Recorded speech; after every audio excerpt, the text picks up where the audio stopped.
gentlemen, to the very first episode of Cream of the Crap, B-list movies with B-list people.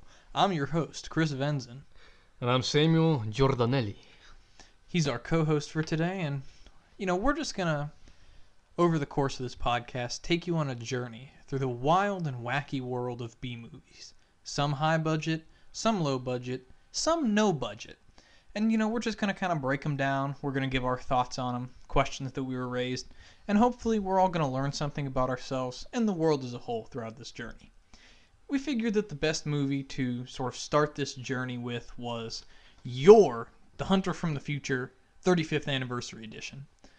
And we were really excited to get into this. Sam, when you first heard we were watching The Hunter from the Future, what did you think? My first thought running through my head was like, oh my god, this is happening. Finally, I get to see After so many years. I actually picked out this movie mostly because it looked like a He-Man fan fiction. And if you're lucky enough to get to remove the cardboard box out of this thing, you see two people who are, I swear, are not in this movie. They're not the actors. They're not the actors. I'm 100% certain they're not the actors. And they're standing on this gigantic pillar with pasta strainers in the background, which you do not see in the movie either. Also not in the... That's true. There are no spaceships in this movie. Or the pterodactyls or the volcano. Well, that's not true. There's one spaceship in this movie, but... Yeah, but that's... We'll get to that. So, right. I picked this movie out because it was $7 and a Blu-ray disc at Walmart. And I had seen people on YouTube review this movie before, and I thought, well, I have to see this. Their review did not do this movie justice in explaining just how strange it was. I'm going to run down the plot real quick, Sam. Feel free to interject whenever I mistake something or you have some insightful comment to add. Well, you got to start with the beginning when we see our main character, yes. This muscly blonde guy, not running, as you said before, but yes. prancing and skipping around while the single greatest soundtrack on the planet plays in the background. It won a Razzie for Worst Original Song, Yours World, which is probably what you'll hear as the intro and closure to this episode. It's a thing of beauty, really. He prances around through a desert, happens upon a tribe of cave people, and kills a dinosaur that was threatening a pretty girl and her old manservant, whose name is Pag, and the girl's name is Kala. Yor spends some time with them, and then purple people eaters / grape nuts / Captain Caveman rejects attack the village and kidnap not just the women, but the children as well. That's an actual line from the movie. Yor fights the purple people eaters, floods their cave, escapes with the girl and Pag. Oh man, you're forgetting all the different ass shots that this movie had. I'm sorry, of course. This movie had no budget, so they couldn't afford any way to keep the loincloths that the cavemen were wearing taped down or anything. Heaven forbid they use duct tape or something as gauche as that. So there's a lot of butt shots in this movie. Within the first minute, you see Reb Brown, our main lead. He's flashing the goods like nobody's business. That's just another cross off my bucket list, let's be real. Let's be real. Reb Brown was America's sweetheart in the year 1983. And then quickly faded into obscurity shortly after. So, Yor was his swan song. Yor was one of the bright spots in his career. So, they fight the cavemen, they escape. They go to the desert, they find mummies. Yor frees a pretty blonde lady who has a golden medallion around her neck, just like he does, and rescues her from the mummy people who thought she was a god. She and brunette lady Kala fight over Yor's affection. Then the purple people eater cavemen attack again and kill blonde lady. Then they journey to a seafaring village. Yor manages to kill another dinosaur. They find a bike reflector, the back of a bike, that happens to shoot lasers out of it and accidentally incinerate the village. Then they figure out where the gold medallion came from, some island in the sea. Yor and Brunette and Pag sail to the island. They find it ruled by a man named Overlord with his race of blonde, perfect human beings. Wonder what that could be. There's a rebellion going on because Overlord's kind of an evil man. Yor fights his way through a hall of mirrors and several dozen Darth Vader-esque robots to blow up the facility, kill Overlord, and escape back into the world. Now, the movie's called Yor, the Hunter from the Future. Here's the twist. He's from the future, but the whole world is the future. It turns out that the world was incinerated in nuclear holocaust, I guess. And keep in mind, he knew this because the first thing he says in the movie is, "I'm Yor, the hunter from the future." That's true. He knew it, but he didn't know he knew it. He manages to... Nuclear holocaust. That's what we're talking about. Chris, are you okay, buddy? You having a stroke here? Yor's taking a number on me. The island was the refugees from the nuclear holocaust who decide to cut themselves off from the rest of the world using advanced technology, while the rest of the world devolves back into cavemen times. And the plot of the movie, besides Yor trying to find his race of Aryan people, is for the Overlord to create a master race of robots and androids that he will rule over as a puppet master, because this movie has Nazi propaganda-esque undertones. Keep in mind, if you're looking at this literally, like yes, literally art form, then you get the rising action, the climax, the falling action, and resolution in the last 10 minutes of this film. I didn't even think about it. Yeah, the first hour and 10 minutes of the movie is rising action. And then the climax is when he meets the villain. No, the climax is when he kills him. Then the first hour and 20 minutes of this hour and 28-minute movie is the rising action. Yeah. And then the last 10 minutes is the climax, falling action, and closure. Listen, the people who made these, they're above normal standards, dude. Of course. They're the filmmakers from the future. A long time ago, the filmmakers from the future. I mean, there's something else I'd like to call them, but I don't believe that's polite for our audience of our family-friendly content. So I have 4 notes written down for this movie. Yeah. So I wrote down Yor. Mm-hmm. It is the dawn of time. That's my first note there. Yeah. It they says, literally say on the back of the box, it's the dawn of time. No, hold on. I misspoke. It is before the dawn of time. My mistake. You're right. What this means is that this movie is implying the future is before the dawn of time right yes. now? So we are the descendants of the nuclear holocaust cavemen survivors. Yes. That's what this movie is implying. My second note here. Why was this movie made? I was sort of feeling down for that a little bit. The movie was made as a money laundering scheme, we figure, for the Italian mafia. This is an Italian film.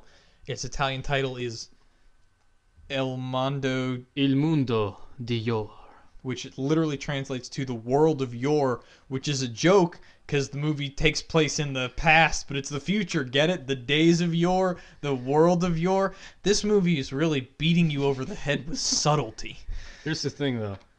This movie, we established it was a money laundering scheme, but yes. Let me tell you, who were the Germans' allies in World War II? Italy? Where was this movie? Where's the director from? Italy? Okay, and the original comic book is based on a comic book from Italy? Argentina, but close. So close. This movie is chock full of racial overtones. Yes. I can't even begin to describe you. The robots look like stormtroopers, like Nazi stormtroopers, yes. But they're pitch black armor, so they look like Darth Vader stormtroopers. Yor is the blonde Aryan hero who saves the uncultured barbarians from the forces of nature. He tries to take multiple wives, but his favorite wife is the one who dies, which is a blonde Aryan lady. The entire island is full of blonde alien people who are ruled over by an overlord. I can't stress this enough. The overlord wants to use Yor and the brunette lady Kala to... He's going to inseminate the robots to create a perfect eugenic robotic race. This is all introduced within the last 15 minutes of the movie. I'm not lying to you. It felt like a fever dream the last 20 minutes of the movie, because all of a sudden there's cavemen using lasers and robots that are dying from the blonde Barbie-looking people. if you had not told me this was a sci-fi movie, I would have thought it was like a caveman the entire way through. Yeah, like if you cut the last 20 minutes out, it's a caveman movie where the ending is Yor finds a village of seafaring people to call his. That's actually a lot better movie if you cut out the parts where Yor's trying to, or no, you keep the parts where Yor's trying to find his people, but just cut out the part where he goes to the island, and then you get a journey of Yor figuring out that his people isn't a race. It's the people he chooses to spend his time with. And then the islanders that he accidentally blows up with the laser, where he gets a wife who immediately tells him, "Take me away, stranger." Wasn't that the line? Yes. Take me away. Take me away, stranger. Oh my god, I forgot. You saved her life. So she is now your wife. You own her. Take me away, dark stranger. I think the better ending would have been Yor gets beat up on this racing people that we meet. Yes. And he gets thrown off a cliff, right? And then he just dies there. No, he then wakes up from a coma and he finds that he's dressed as Captain America. That's actually the intro to the Captain America TV movie. How did you know this was a prequel? There is so much to talk about with this movie. Instead, the movie ends with Yor blowing up a nuclear reactor and then flying off in a jet fighter with the remnants of the Aryan society, while the narrator says that Yor's using his quote-unquote superior knowledge to aid the people of the outside world, and then it ends on cliffhanger sequel bait. Will he succeed? As if there was going to be a sequel to this movie. There wasn't. For your information. We're still waiting. 35 years. 35 years. The Yor fan club still holds out hope. What was the thing? It's Yorkipedia. Yorkipedia. The Yor Centennial. Yeah. One Yor is 35 years. Keep this in mind, folks. Dude, I can't even begin to describe what the characters in this movie look like. Blonde man, brunette woman. We have the raisin people, though. The raisin people are purple, like Captain Caveman rejects. Essentially, you just kind of feel like bad because anyone who's not a main character is literally dirty, like covered in dirt, and you like. Yours glistening with oil. Yours glistening with oil, and the woman just never has any dirt on her. Even Pag, who's a main character, still gets a little dirty. Like, it's just kind of like rude. Well, of course, not the Aryan blondes. Not the Aryan blonde or the brunette. He's chosen to ascend to the race of the Aryan blondes. This sounds ludicrous when we talk about it, but this is what the actual movie is. What the actual movie is if you read into the subtext. Sam, what was your favorite part of this movie? The beginning. Because let me put this. It's like a black screen with two buttons, play and setup, right? Yeah. You click on play, and right off the bat, you get blasted. Your ears get washed in this beautiful sound. The most amazing theme song. You're strong. You're strong. The song is called Yours World, so I don't know if it was Yours Strong. It might be Yours World, actually. Yours World. I would say my favorite part of the movie is probably the special effects, because on any action scene that they realized they didn't have in the budget, they cut to literal video of models, not like stop motion, like impressive models. Just like a kid with his action G.I. figure, Joe figure. like G.I. Joe figure. There were two scenes where this really stuck out like a sore thumb, and one is where Yor shoots down a moth, or like a giant moth or bat, and he's going to use it as a kite to sail into the evil caveman's cave.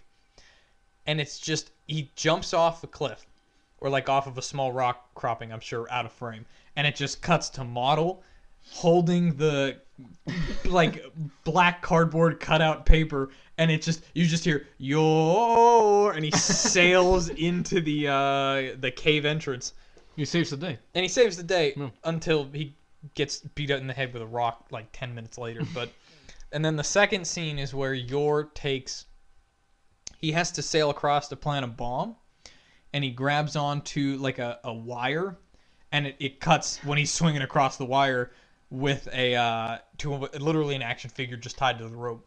And then he gets to the other side and he plants the bomb, and he lets go of the rope. And I said out loud,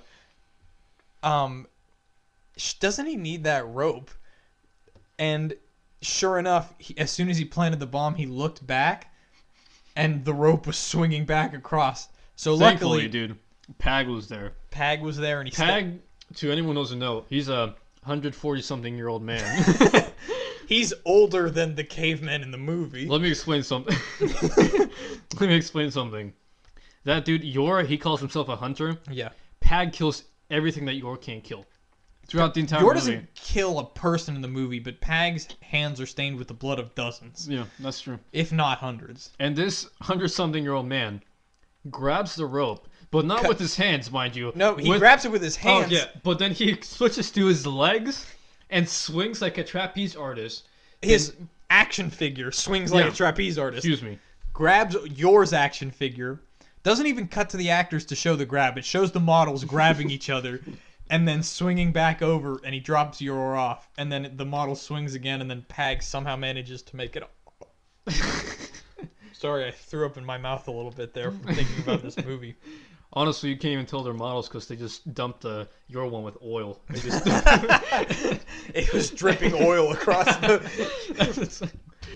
Oh, man, we forgot to talk about half the characters in this thing, like fire.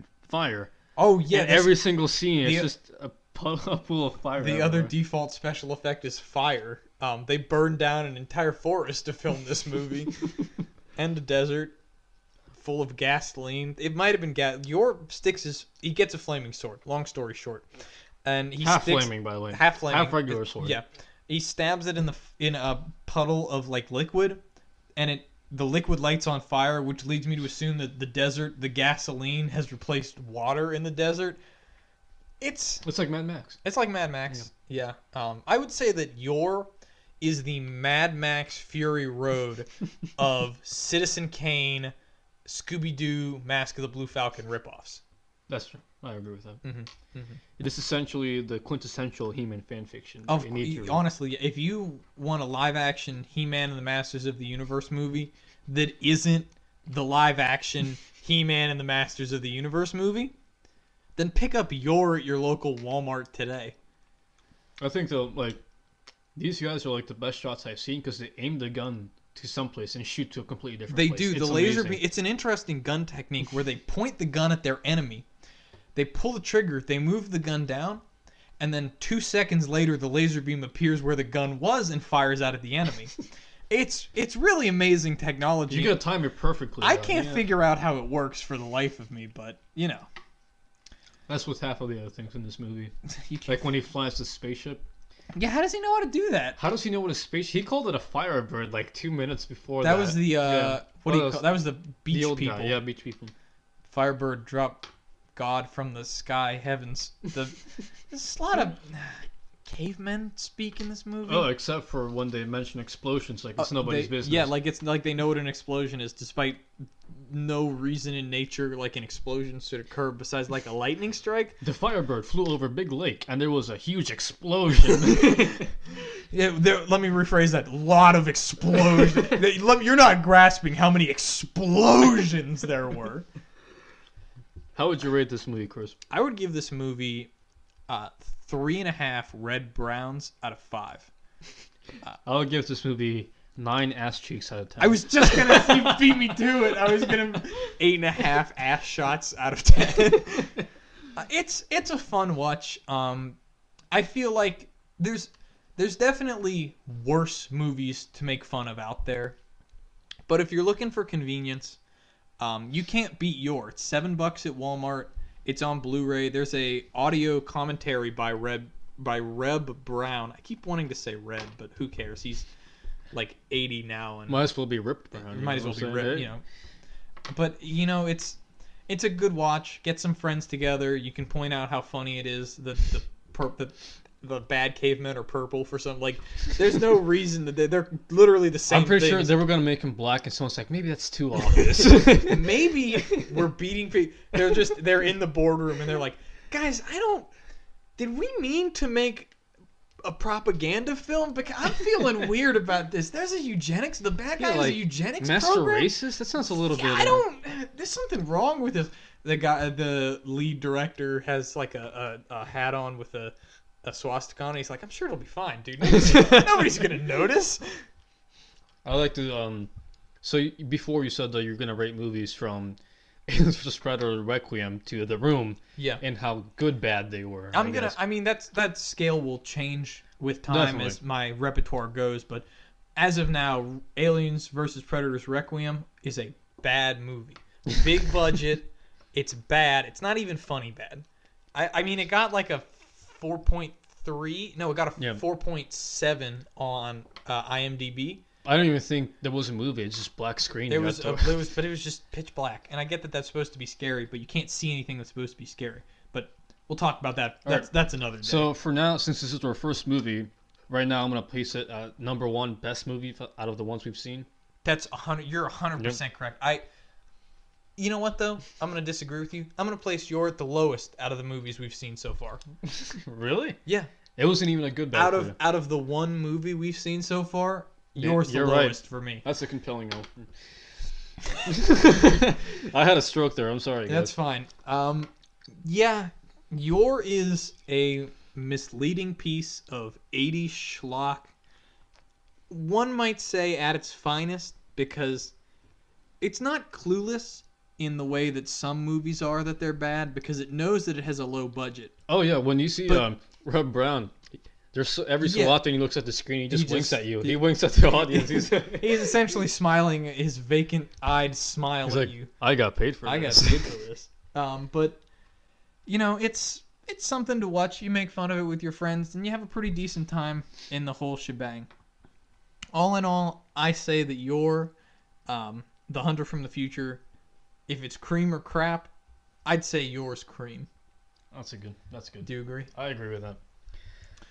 Well, I think that's all we can say about You're The Hunter from the Future. I've had my life drained out of me already, so I can't wait to see what we're going to talk about next. We should do another one, but this time 27 minutes long again. Yeah. This is the second take because we screwed up the audio file, but